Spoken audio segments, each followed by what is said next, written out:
할렐루야. 네, 오늘 제자 훈련 받으신 분들 축하드리고요. 또 수료하시게 된 거 또 여러분 축하드립니다. 제자 훈련은 사실 교회가 제자 훈련을 도입한 시기가 대략 한 80년대로 추정이 됩니다. 그전에는 교회 제자 훈련이 없었고요. 80년대에 들어와서 이제 본격적으로 교회들이 이제 제자 훈련을 하기 시작했습니다. 원래 제자 훈련은 이 파라처치라고 알려진 선교단체, 뭐 CCC와 같은 선교단체에서 먼저 시작을 했습니다. 그랬던 제자 훈련이 이제 교회에 들어오게 되는데, 제자 훈련이 교회에 들어오게 된 것은 제자 훈련이라고 하는 사역이 사실 교회가 해야 될 필수 사역이기 때문에 그렇습니다. 60년대, 70년대를 지나면서 우리 한국 교회가 엄청난 부흥을 경험했습니다. 수적으로 엄청난 부흥을 경험했는데, 근데 중요한 것은 이 양적으로는 성장했는데 질적으로는 전혀 성장하지 않았다는 것이죠. 질적으로 주님을 따르는 분들이 많아야 되는데 전혀 수적인 성장만 있지 주님을 따르는 자들이 별로 그렇게 드러나지가 않았습니다. 교회는 열심히 다니시는데 세상 사람들과 별로 그렇게 구별되지 않았습니다.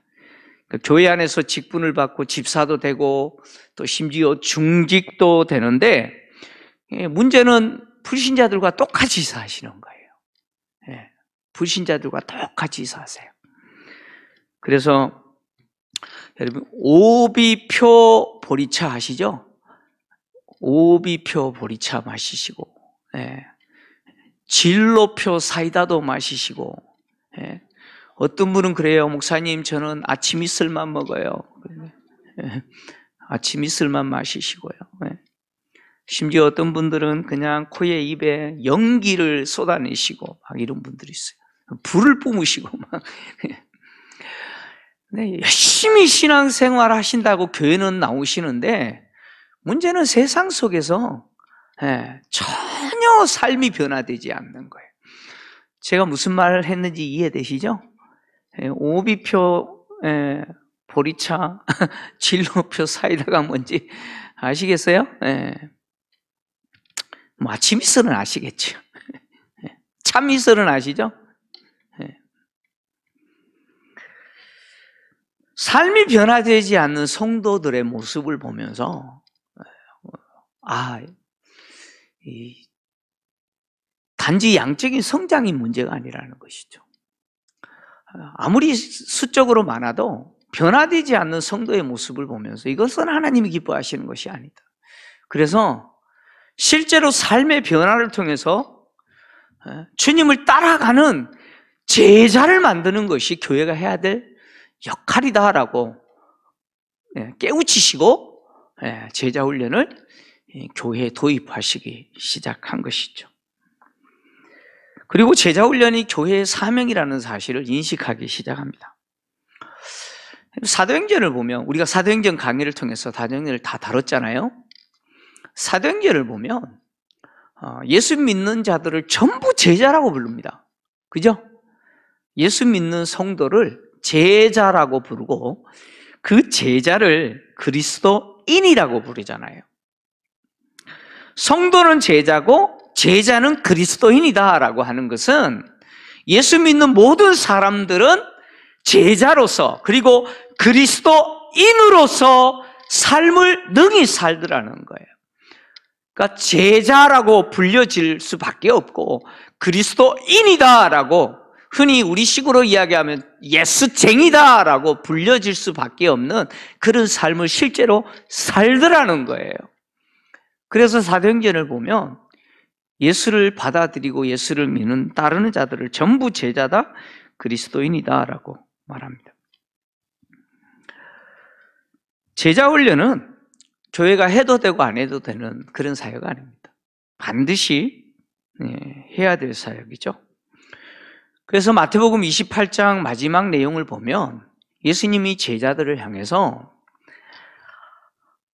아버지께서 하늘과 땅의 모든 것을 나에게 주셨다라고 말씀하시고, 그러므로 너희는 가서 모든 민족을 제자로 삼아서 아버지와 아들과 성령의 이름으로 세례를 베풀고 내가 너희에게 분부한 모든 것을 가르쳐 지키게 해라 라고 명령하시죠.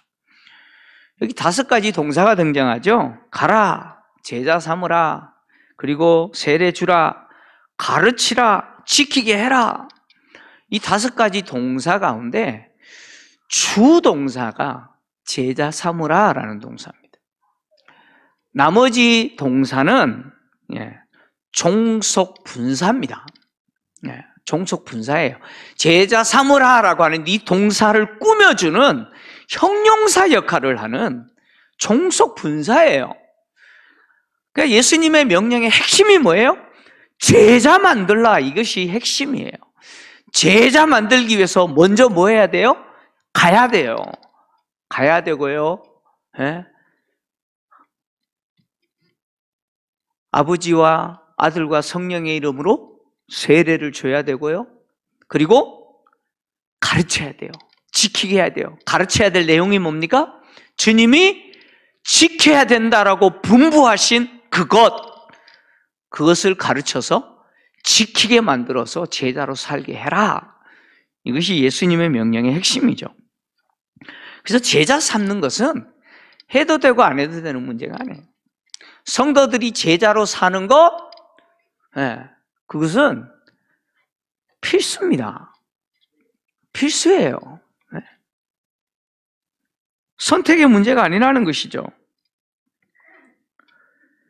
교회가 복음을 전하는 목적은 제자 만드는 겁니다. 제자 만드는 거예요. 교회가 복음만 전하고 가르쳐서 그 사람들로 하여금 주님이 명령하신 그 말씀에 대해서 순종, 즉 복음에 합당한 삶을 살아내도록 만들지 못하면, 여러분, 교회라고 하는 것은 한 시대를 지나면 다 사라지게 돼 있어요. 여러분, 그렇지 않습니까? 한 세대가 지나면 다 사라집니다. 근데 교회가 지금까지 세상 속에서 교회로서의 역할을 계속 감당할 수 있었던 것은 뭡니까? 그렇게 제자로 사는 사람이 있었기 때문이겠죠.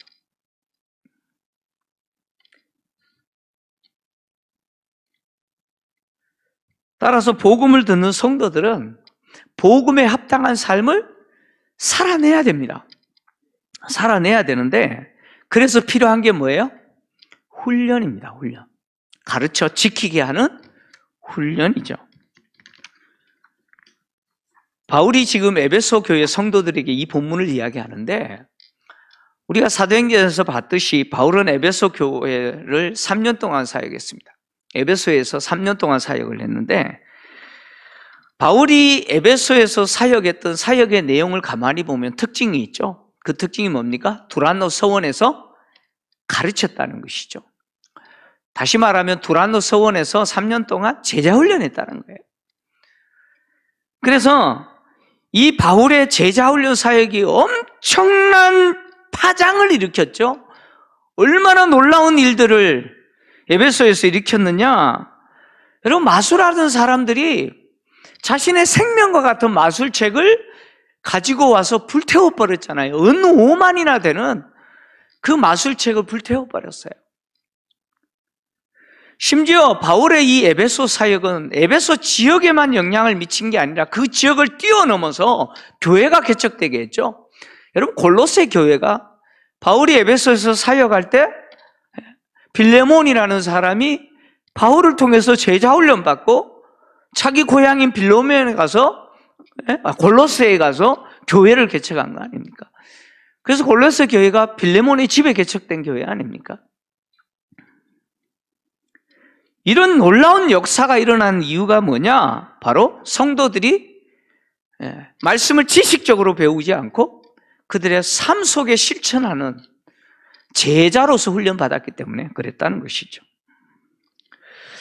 복음을 들은 성도들에게 하나님이 가지신 기대는 뭐냐면, 여러분, 성숙입니다. 우리는 하나님과 관계에서 하나님이 복을 주시기를 바라잖아요. 그죠? 우리가 원하는 것은 복인데 하나님이 우리에게 원하시는 것은 성숙입니다. 우리가 자라는 거예요. 성장하는 거예요.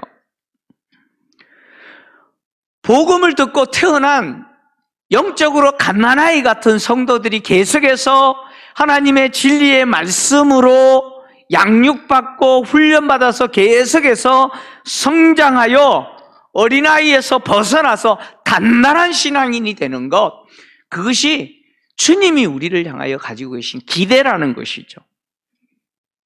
그래서 오늘 바울은 에베소 교회 성도들을 향해서 지금 이 이야기를 하고 있는 것이죠.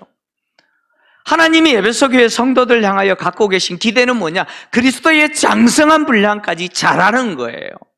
그렇게 자라도록 하기 위해서 하나님이 교회 안에 어떤 사람들을 세우셨느냐? 사도와 선지자와 복음 전하는 자와 목사를 세우셨다는 것이죠.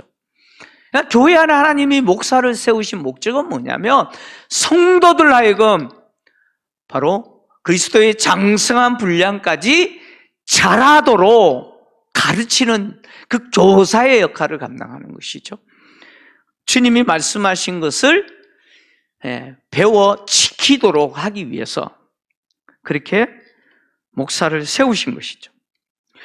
그래서 여러분, 목사님이요, 여러분에게 훈련 받으셔야 돼요. 여러분 안 받으면 안 됩니다. 교구 목사님들이 구역장님들을 통해서 구역 식구들 가운데 훈련 받지 않는 분들 막 덜덜덜덜 볶는 거, 그거 정상인 거예요.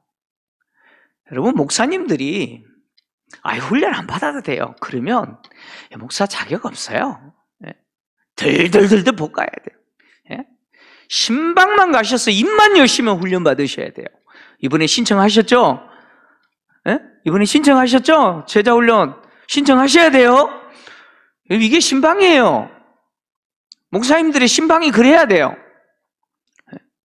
왜요? 그것이 목사의 역할이에요, 역할. 그거 하지 않으면 직무유기하는 거예요. 담임 목사가 제자훈련하지 않고 성도들을 훈련시키고 가르치지 않는 것은 직무유기하는 거예요. 하나님이 성도들 한 사람 한 사람 그리스도의 장성한 분량까지 성장시키도록 그 사역 감당하도록 교회 주신 선물 아니에요? 우리 사역훈련할 때 배웠잖아요. 교회 주신 선물이에요. 바울은 이렇게 성도들이 그리스도의 장성한 분량까지 자라야 되는데 그렇게 하기 위해서 바로 하나님의 아들을 믿는 것과 아는 일에 하나가 되어 온전한 사람을 이루어 그리스도의 장성한 분량까지 자라야 된다고 이야기합니다. 하나님의 아들을 믿는 것, 이건 신앙이죠. 신앙입니다. 그리고 아는 것, 이거는 지식을 이야기합니다. 신앙과 지식이 어떻게 해요? 하나가 되어야 된다는 거예요. 신앙과 지식이 하나 될 때 온전한 사람을 이룬다라고 이야기합니다. 신앙과 지식의 통일성이죠.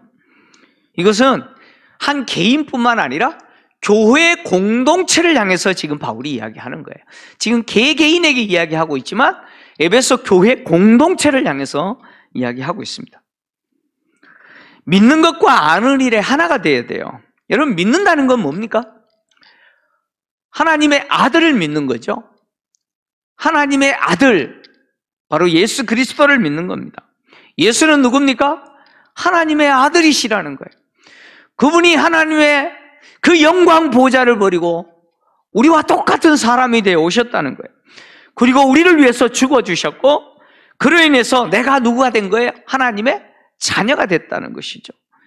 그리고 나에게 영원한 생명을 주셨죠. 예수님이 오셨고 그리고 예수님이 하신 그 모든 사역을 통해서 내가 누리게 된 것이 무엇인지 그것을 믿는 것이죠.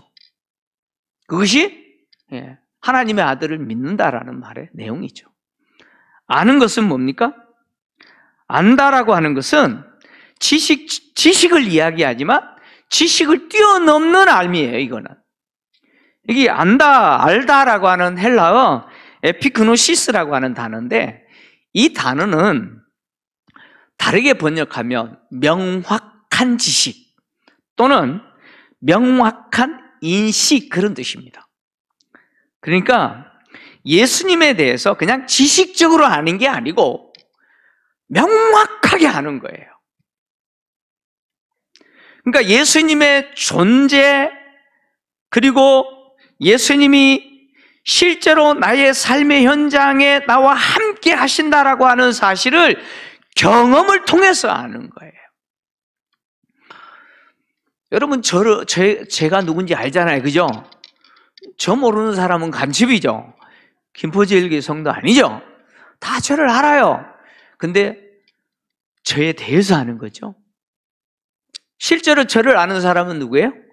저의 아내고 저의 자녀들이겠죠. 왜요? 경험적으로 알니까. 맨날 부딪히면서 사니까 아는 거죠. 여기서 알다라는 말은 그런 의미입니다. 그러니까 하나님의 아들을 안다라고 하는 말은 내가 지식적으로 그분이 무슨 일을 했는지 아는 정도가 아니고 실제 그분의 존재를 나의 삶의 현장에서 인식하는 거예요. 내가 살아가는 그 삶의 현장에서 주님이 나와 함께 하신다라고 하는 것을 인식하는 것, 그것이 아는 거죠. 여러분, 믿는다고 다 아는 거 아니죠? 여러분, 믿는다고 다 아는 거 아니에요. 믿는 것이 아는 것이 되기 위해서는 예수의 존재에 대해서 나의 삶의 현장에서 경험해야 돼요. 경험해야 돼요. 그때 비로소 뭐예요? 아는 거죠. 아는 거예요. 우리 욥기를 통해서 알잖아요. 욥이 하나님 모릅니까? 얼마나 하나님 경외하는 사람이 아니에요? 근데 여러분 40장 뒤쪽으로 가면 욥이 비로소 하나님을 내가 알았나이다 라고 이야기합니다. 귀로만 들었었는데 이제는 눈으로 봅니다. 경험적으로 이제는 아는 거예요. 하나님이 누구신지 아는 거예요. 우리가 예수를 믿는다, 예수를 안다라는 말은 그런 의미죠. 경험하지 않는 알미라고 하는 것은 여러분 공허한 이론일 뿐이에요.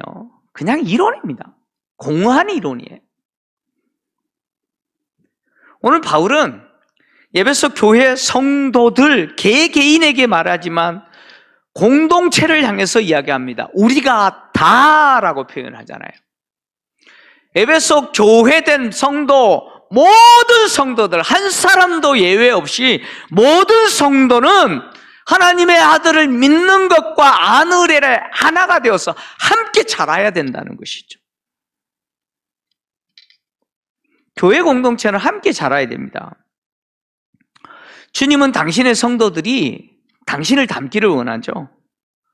그래서 주님을 닮기까지 계속해서 성장하기를 원합니다. 이 성장은 결국 가르침과 훈련을 통해서 가능한 것이죠. 왜 개개인 성도들이 자라야 되고 교회 공동체가 성장해야 됩니까? 그 이유는 세상이 악하기 때문이에요. 오늘 바울은 그 이야기를 하죠. 세상은 절대로 성도들을 그냥 내버려 두지 않습니다. 예수 잘 믿어라 그러지 않아요. 특히 에베소라고 하는 도시는 더했죠. 오늘 본문에서 바울이 말하고 있는 사람의 속임수와 간사한 유혹에 넘어가서 온갖 교훈의 풍조에 흔들려버리는 그런 갓난아이 같은 신앙이 아니라 견고한 신앙 되기 위해서 모든 성도들이 함께 자라야 된다는 거예요. 왜요? 에베소라고 하는 도시가 장난 아니거든요. 에베소라고 하는 도시는 온갖 종류의 종교와 사상과 이론들이 난무한 도시입니다. 이런 것들이 뭘래요? 사람들을 속이는 거예요. 여러분, 여기 사람의 유혹이라는 표현이 있는데 이 사람의 유혹이라는 표현을 그냥 직역하면 주사위 놀이, 이런 뜻입니다. 주사위 놀이. 주사위 놀이라는 말이 속임수다, 그런 이야기입니다. 여러분, 어린아이는요 속이기 쉬워요, 어려워요? 되게 쉬워요. 되게 쉬워요. 제가 지금 동전이었는데 동전을 이렇게 들고 이렇게 어디 있게 그러면 몰라요. 얼마나 속이기 쉬운지 몰라요. 어린애들은요, 다 속아요, 다 속아요. 그 속는다는 거예요. 에베소라고 하는 도시 안에 온갖 종류의 종교적 사상과 이론들이 난무하는데 그런 것들이 간사한 유혹이라는 거예요. 사람의 속임수라는 거예요. 근데 분별하지 못하는 사람들은 넘어가는 거예요. 신앙이 흔들리는 거예요. 흔들리는 거예요. 온갖 교훈의 풍조에 밀려 왔다 갔다 하는 거예요. 그냥. 에베소라고 하는 도시는 마치 거대한 풍랑이 있는 바다와 같죠. 이런 도시에 살아가는 성도들이 견고한 단단한 성도가 되지 않으면 계속 흔들려요. 이런 사상이 들어오면 거기에 혹하고, 저런 사상이 들어오면 혹하고, 누가 또 다른 사상을 이야기하면 혹하고, 계속해서 왔다 갔다 하는 거예요.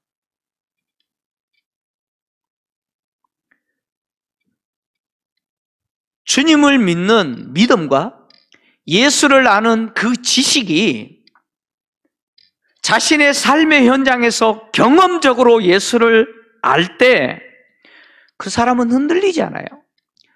에베소에 어떤 이론들이 들어와도 그거 관심 없어요. 마치 작은 배는요, 조그만한 풍랑에도 어떻게 해요? 흔들리고 좌초됩니다. 그러나 여러분, 유조선과 뭐 이런 항공모함과 같은 거대한 배는요, 아무리 태풍이 와도 끄떡없어요. 끄떡없어요. 따라서 우리의 믿음이 흔들리지 않기 위해서는 필연적으로 우리는 믿음과 그리고 예수를 아는 지식, 삶을 통해서 경험하는 주님에 대한 그 지식, 그것이 하나 되어야 되고, 그래서 온전한 사람이 되어서 자라야 된다는 것이죠. 그러기 위해서 필요한 게 뭡니까? 가르쳐 지키게 하는 훈련이 필요하다는 것이죠. 모든 교회 성도는 함께 자라야 돼요. 함께 자라야 됩니다. 왜요? 오늘 바울이 마지막에 이야기했잖아요. 에베소 교회를 자라게 하시는 분은 주님인데 마치 우리의 몸과 같이 자라게 하신다는 거예요. 우리 몸에 많은 지체가 있잖아요. 근데 우리 여기 할머니들도 계시고, 다 자녀들 키워보셨잖아요. 처음에 아이 낳고 나면은 제일 먼저 살피는 게 뭐예요? 응애! 하고 태어났어요. 그럼 제일 먼저 뭘 살펴요? 전혀 경험 없는 분들처럼 그렇게 앉아 계시네요. 아니, 응애! 하고 태어났잖아요. 간호사가 들고 왔잖아요. 안고 이렇게 와가지고. 그러면 뭘 살펴요? 아들인지 딸인지 살펴요? 아니, 물론 그것도 살피죠. 그것도 살피죠. 손은 제대로 있는지, 발은 제대로 있는지, 손가락은 5개인지, 혹시 7개는 아닌지, 눈은, 귀는, 코는, 여러분 살펴요, 안 살펴요? 다 살피잖아요. 그게 정상이에요. 각 지체들이 제대로 있는지 살피는 거예요. 그리고 그 아이들이 계속해서 자랄 때 균형 있게 자라는지 살펴요, 안 살펴요? 여러분, 2손이 있잖아요, 그죠? 근데 왼손은 쭉쭉쭉쭉 자라는데 오른손은 안 자라. 이런 사람 보셨어요? 오른발은 쭉쭉쭉쭉 계속 잘 자라는데 왼발은 안 자라. 그럼 기형이죠. 그죠? 여러분, 기형이에요. 여러분, 우리는 그리스도의 몸을 이루고 있잖아요. 어떤 성도는 하나님의 아들을 믿는 것과 아는 일에 하나가 되어서 쑥쑥쑥쑥 자라고 단단한 신앙인이 되는데 어떤 성도는 안 자라요. 처음 예수 믿을 때 그 모습 그대로 변함이 없어요. 그럼 뭐가 돼요? 그 교회는 어떤 교회예요? 그 교회는 기형적인 교회가 되는 거예요. 함께 자라야 돼요. 그래서 자란 성도는 자라지 못하는 성도들을 도와서 그 자라지 못하는 성도들 하여금 자라도록 해야 돼요. 도와줘야 돼요. 그래서 함께 자라야지 그 공동체가 건강한 공동체가 되는 거죠. 그리고 그 공동체를 향하여 가지고 계신 하나님의 그 사명 감당할 수 있는 것이죠. 여러분, 모든 지체가 건강하게 자라야지 역할을 할 거 아니에요. 그죠? 네? 그래서 모든 성도들이 함께 자라야 된다. 바울은 이렇게 이야기합니다. 그리고 또 바울은 오늘 본문에서 사랑 안에서 참된 것을 하여 범사에 그에게까지 자라야 된다. 이렇게 이야기합니다. 사랑 안에서 참된 것을 한다라는 말은 우리 번역은 별로 마음에 안 드는데 원문대로 번역하면 무슨 의미냐면 사랑 안에서 참된 것을 말한다, 그런 이야기예요. 사랑 안에서 말을 하는데 어떤 말을 해요? 참된 말을 한다는 거예요. 그러니까 이걸 좀 의역하면 이런 거예요. 진리 안에서 살아가는 거예요. 사랑 안에서 진리 안에서 행하는 것이죠. 제가 이런 질문을 던질게요. 한번 대답을 해보십시오. 자, 성숙한 사람은 교만할까요? 겸손할까요? 성숙한 사람이라 그랬어요. 성숙한 사람은 교만할까요? 겸손할까요? 당연히 겸손하죠. 그래서 우리 속담에도 그런 거 있잖아요. 벼는 익을수록 고개 숙인다. 성숙하면 성숙할수록 겸손해져야 됩니다. 그게 성숙이에요. 여러분, 제자훈련이라고 하는 것은 교만한 사람 만들어내는 훈련 아닙니다. 아니에요. 어깨에 힘주고 목에 힘주고 다른 사람 위에 자기를 세우고 나 이런 사람이야, 그런 교만한 사람 만들어내는 게 제자훈련 아니에요. 제자훈련은 겸손한 사람 만드는 거예요. 그래서 제자훈련 받은 사람은 겸손이 무엇인지 아는 사람이죠. 교만한 사람은 다른 사람을 나보다 어떻게 해요? 나보다 낮게 여기는 게 아니고 낮게 여기죠.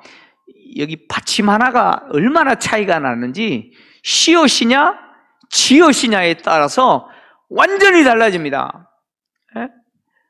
교만한 사람은 다른 사람을 나보다 낮게 여겨요. 지옷, 낮게 여겨요. 알로 봐요.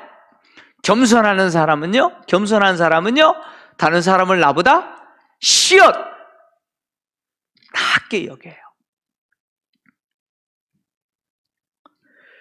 교만한 사람은 항상 다른 사람 위에 자기를 세우죠. 그래서 절대로 다른 사람을 섬기지 못합니다.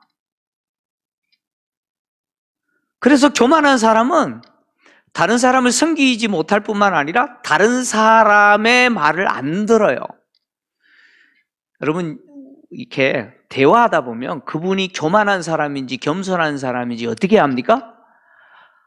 내가 대화를 하는데 마치 벽 보고 이야기하는 처럼 보여요. 그럼 그분 누구예요? 그분 교만한 사람이에요. 내 말 안 들어요. 다른 사람의 의견에 대해서 별로 관심 없어요. 오직 자기 의견만 중요한 거죠. 그 교만한 사람이죠. 모든 것이 자기 중심적이죠. 제자훈련은 그런 사람 만드는 훈련이 아니에요.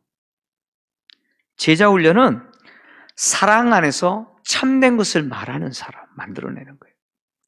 사랑 안에서 참된 것을 말한다라고 하는 것은 다른 사람을 섬기는 것이고, 사랑이 근거가 되어서 다른 사람에게 옳은 말을 하고 다른 사람에게 진리를 말하고, 그래서 다른 사람을 세워주는 것, 기꺼이 다른 사람을 사랑하기 때문에 섬기는 것, 그것이 바로 제자 훈련을 통해서 예수 제자 만들어내는 목적이죠. 오늘 훈련받은 분들이 잘 들으셔야 됩니다. 나 훈련받았다, 이제 자격증 땄다, 이게 아니에요. 여러분, 제자 훈련은 뭐 중직되는 자격증 따는 게 아니에요.